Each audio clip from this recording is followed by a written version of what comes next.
Today's news. Today's news. CBS News on the Hour, sponsored by O'Reilly Auto Parts. I'm Cammie McCormick. Severe weather is pushing through the eastern U.S. Meteorologist Grant Gilmore. 60 million people underneath heat alerts, but you've got 138 million folks underneath this flood watch that extends all the way back into Virginia, to D.C., Baltimore, Philly, up into New York, and even right up into Connecticut, very close to the Boston area. So this is going to impact a lot of people. Here's Jim Kursula. Flash flooding from heavy rain has been reported in the Baltimore area and in parts of New York City, including Queens and the Bronx. Multiple water rescues are happening in Joppatown, Maryland, northeast of Baltimore. Severe storms, including tornadoes, will be a threat from central Virginia to Connecticut. Airline flights are being canceled and delayed across the mid-Atlantic and the Northeast. New York's governor has declared a state of emergency for New York City and surrounding areas. President Trump says he's granting Mexico more time, but White House Press Secretary Caroline Leavitt warns for others the deadline is near to strike a trade deal. Of our 18 major trading partners, 2/3 of those trading partners have a deal. We've sent out 17 letters to countries around the world.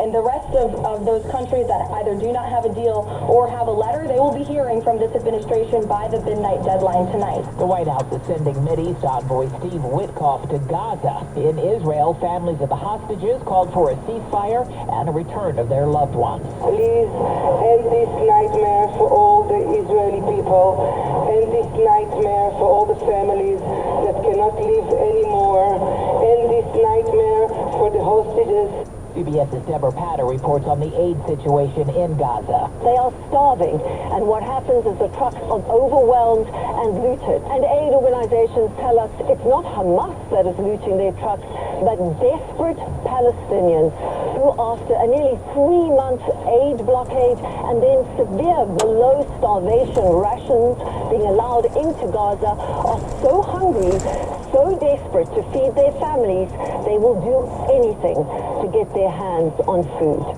The number of kindergartners getting vaccinations in this country declined again last year. Christopher Cruz reports. 4.1% of children were exempt from vaccine requirements in 2024, up from 3.1% the year before. It's the third consecutive year the exemption rate has reached a record high. The CDC says the vast majority of parents are withholding shots for non-medical reasons. On Wall Street today, stocks were lower. The Dow Jones Industrial finished the day 330 points off. This is CBS News. Well, that's today's news. Today's news. I didn't hear any good news, did you? I didn't think so. I guess it's all about perspective. The glass is half full.